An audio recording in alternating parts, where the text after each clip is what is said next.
नमस्कार दोस्तों, स्वागत है आपका फिर से एक नए वीडियो में। ठीक है दोस्तों बीएसएनएल कर्मचारी की बात करें तो पे रिवीजन अभी अटका हुआ है। अफोर्डेबिलिटी क्लोज में रिलैक्सेशन नहीं मिल पा रही है। ठीक है, कैबिनेट अप्रूवल देगा, रिलैक्सेशन देगा तो अभी आपकी जो फाइल है वो आगे बढ़ पाएगी।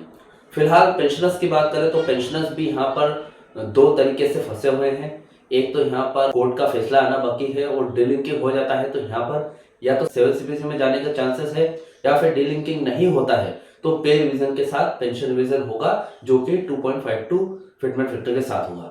जैसा कि आप बोलेंगे यार यहाँ पर फिटमेंट फैक्टर दशमलव में नहीं परसेंटेज में चलता है, यानी कि 15% फिटमेंट फैक्टर यहाँ पर चलता है। लेकिन अगर हम कंपेयर करें 7 सीपीसी के अनुसार तो आपका जो फिटमेंट फैक्टर है उसको दशमलव में करना पड़ेगा। 15% को अगर हमने दशमलव में किया तो 2.52 निकल कर आता है। अब 7 सीपीसी का फिटमेंट फैक्टर कितना है? 2.57। ठीक है, जो कि केंद्रीय कर्मचारियों के लिए 2016 में लागू हुआ था। ठीक है, थर्ड पीआरसी का फिटमेंट फैक्टर 2.52, तो देखने में तो एक हिसाब से 2.52 से 2.57 7 सीपीसी का बड़ा लगता है, लेकिन तकनीकी रूप से जो थर्ड पीआरसी का पे स्केल है इसको बेहतर माना जाता है। अब ऐसा क्यों हो रहा है, आज इस वीडियो में डिटेल तरीके से इस बात की जानकारी देने वाला हूं। ठीक है, तो चैनल पर नया तो सब्सक्राइब करें। मेरा नाम है विश्वकर्मा। जानकारी यूजफुल लगे तो एक लाइक करके जरूर जाना। चलिए दोस्तों, बढ़ाते हैं वीडियो को आगे। देखिए दोस्तों, क्या है कि आईडीए पे स्केल और सीडीए पे स्केल ये दोनों बहुत ज़रूरी है और पेंशनर्स के लिए और भी ज़्यादा ज़रूरी है, क्योंकि बीएसएनएल के जो डॉट ऑब्जर्व पेंशनर्स है वो पहले डॉट में थे, सीडीए पे स्केल में थे, फिर ऑब्जर्व होकर बीएसएनएल में आए जो कि आईडीए पे स्केल पर आए। ठीक है, तो ये दोनों के बारे में जानकारी होना बहुत ज़्यादा ज़रूरी है। तो चलिए देखते हैं इस जानकारी को।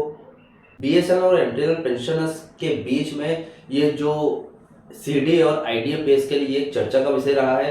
पहली नजर में देखने पर 2.57 7 सीपीसी का आंकड़ा 2.52 थर्ड पीआरसी के आंकड़े से बड़ा लगता है, लेकिन जब हम पेंशन रिवीजन की गहराई में जाते हैं तो थोड़ा सा इसका मतलब चेंज हो जाता है। देखते हैं सबसे पहले फिटमेंट फैक्टर का असली सच, यानी कि गणित अगर देखें आईडीए वीएस सीडीए करें तो तकनीकी रूप से आईडीए थर्ड पीआरसी को बेहतर मानने के पीछे मुख्य कारण हो सकते हैं डीए, महंगाई भत्ता का मर्जर और पेंशन फिक्सेशन की पद्धति। अब डीए न्यूट्रलाइजेशन का अंतर, इसकी अगर बात करूं तो 7 सीपीसी सीडी की बात कर लेते हैं। सबसे पहले इसमें 125% डीए का बेसिक पे मिलाया जाता था। फिटमेंट फैक्टर फॉर्मूला 2.57 का मतलब था कि आपकी 1/1/2016 की बेसिक पे 6 पे कमीशन में 125% डीए जोड़कर उस पर लगभग 14.29% की शुद्ध वृद्धि फिटमेंट बेनिफिट दी गई है। ठीक है, तो ये जब 2016 में केंद्रीय कर्मचारियों का पे रिवीजन हुआ, ठीक है, यानी कि पे रिवीजन आप मान सकते हैं जब छठा पे कमीशन लागू हुआ उसमें आपकी बेसिक थी, बेसिक में 125% डीए जोड़कर, ठीक है, उस पर 14.29% फिटमेंट जोड़कर आपको यहाँ पर कैलकुलेट करके आपका पे रिवाइज और पेंशन रिवाइज किया गया था। ठीक है, अभी थर्ड पीआरसी आईडीए वालों की बात करते हैं। यहाँ 1/1/2017 को लागू होने वाले स्केल में लगभग 119.5% डीए को मर्ज किया जाता है, जो कि 2007 से लेकर 2017 के बीच का था। उस टाइम का डीए मर्ज कर लिया जाता है आपकी बेसिक पे या फिर बेसिक पेंशन में।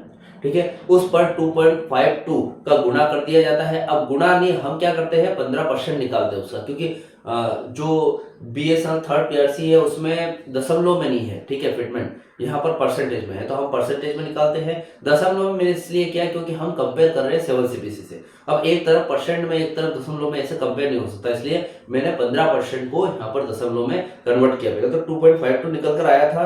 अब जब हम 15% फिटमेंट बेनिफिट को जोड़ते हैं, ठीक है, तो थर्ड पे रिवाइज हो जाता है। ठीक है, थर्ड पे रिवाइज या फिर पेंशन रिवाइज हो जाता है। ठीक है, तो सेकंड पॉइंट है बेस डेट और वार्षिक वृद्धि का लाभ। ठीक है, यानी कि उसकी बेस का आधार की डेट क्या है और वार्षिक वृद्धि का लाभ। ठीक है, आईडीए पेंशनर्स के लिए लाभ इस बात में है, देखिए आईडीए पेंशनर्स के लिए लाभ इस बात में है कि उनका वेतन संशोधन यानी कि पे रिवीजन सीडीए के 1 साल बाद में देय होता है। ठीक है, यानी कि सीडीए सेंट्रल डेयरनेस अलाउंस जो कि केंद्रीय कर्मचारियों का होता है वो 2016 में लागू हुआ था। ठीक है, 6 पे कमीशन से 7 पे कमीशन 2016 में आया था।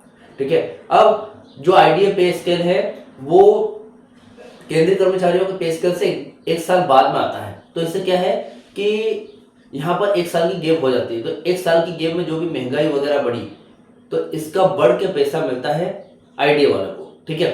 लेकिन यहाँ पर फिलहाल थोड़ी सी उल्टी गिनती चल रही है आईडीए वालों की, क्योंकि 2017 में थर्ड ईयर से लागू करना था, अभी 2026 का मतलब हम बीच में आ गए, 2026 के बीच में, अभी तक थर्ड ईयर से लागू नहीं हुआ, तो वो बात की बात है। लेकिन यहाँ पर देखते हैं पहले सीडीए रिवीजन 1/1/2016 से प्रभावी है एक हिसाब से इफेक्टिव डेट अगर माने, और आईडीए रिवीजन को देखें तो वो 1/1/2017 से प्रभावी है, ठीक है। इस 1 साल के अंतर के कारण आईडीए स्केल में अतिरिक्त इंक्रीमेंट और उस वर्ष की बढ़ी हुई महंगाई दर का लाभ जुड़ जाता है, जिससे लंबी अवधि में बेसिक पेंशन का बेस बड़ा हो जाता है, ठीक है। तो ये एक हिसाब से बहुत ही अच्छा है, मतलब ये क्या है कि इन दोनों में 1 साल की गैप आ जाती है, ठीक है। इसमें जो बड़ा हुआ इंक्रीमेंट भी मिलता है आपको, उसके बाद बढ़ी हुई महंगाई दर है वो भी आपको जुड़ के मिलती है। अभी देखिए यहाँ पर तीसरा पॉइंट है आईडीए की तेज गति। यहाँ पर आईडीए की थोड़ा रफ्तार तेज है, जैसे कि देखिए आईडीए इंडस्ट्रियल डीएनएस अलाउंस की दरें आमतौर पर तिमाही यानी कि 3 महीने में संशोधित होती है, ठीक है। यानी कि 3 महीने में आपको इंक्रीमेंट मिलता है आईडीए पैटर्न पर।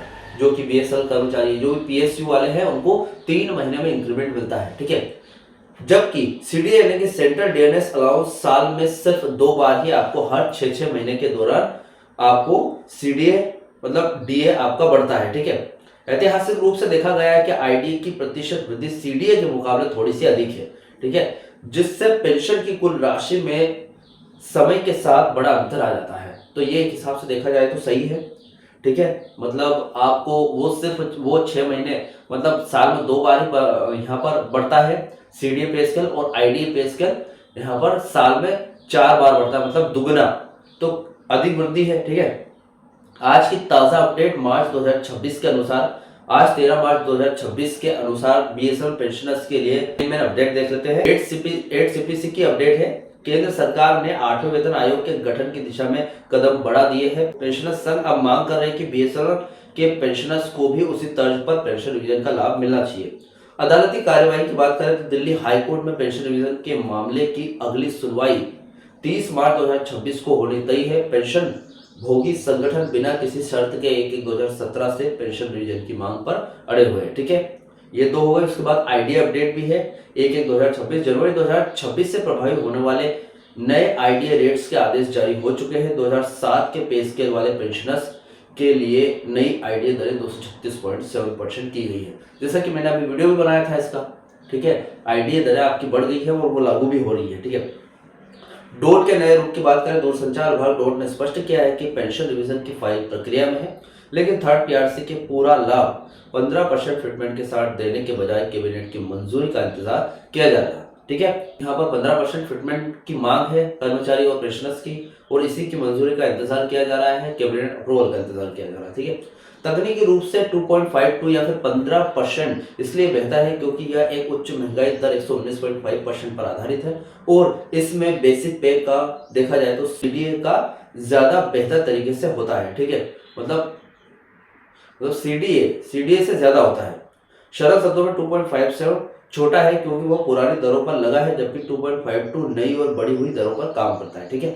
तो फिलहाल ये दोनों पे स्केल में अंतर था आईडीए और सीडीए में, जो कि आपको जानना बहुत जरूरी था, क्योंकि डे लिंकिंग के बाद ये कहीं ना कहीं आपको काम आने वाला है। डे लिंकिंग के बाद 2.57 फिटमेंट फैक्टर से आपकी पेंशन रिवाइज होगी, या फिर डे लिंकिंग नहीं होती है तो पे रिवीजन के साथ आपका पेंशन रिवीजन होगा, जो कि 2.52 या फिर 15% फिटमेंट फैक्टर के साथ होगा, ठीक है। फिलहाल ये अपडेट थी। इस अपडेट से रिलेटेड जो भी आपके डाउट क्वेश्चन वगैरह हो मुझे कमेंट बॉक्स में कमेंट कर सकते हैं। वीडियो अच्छा लगा तो वीडियो को लाइक कमेंट से जरूर करें। मिलते हैं दोस्तों नेक्स्ट वीडियो में। सी यू सून।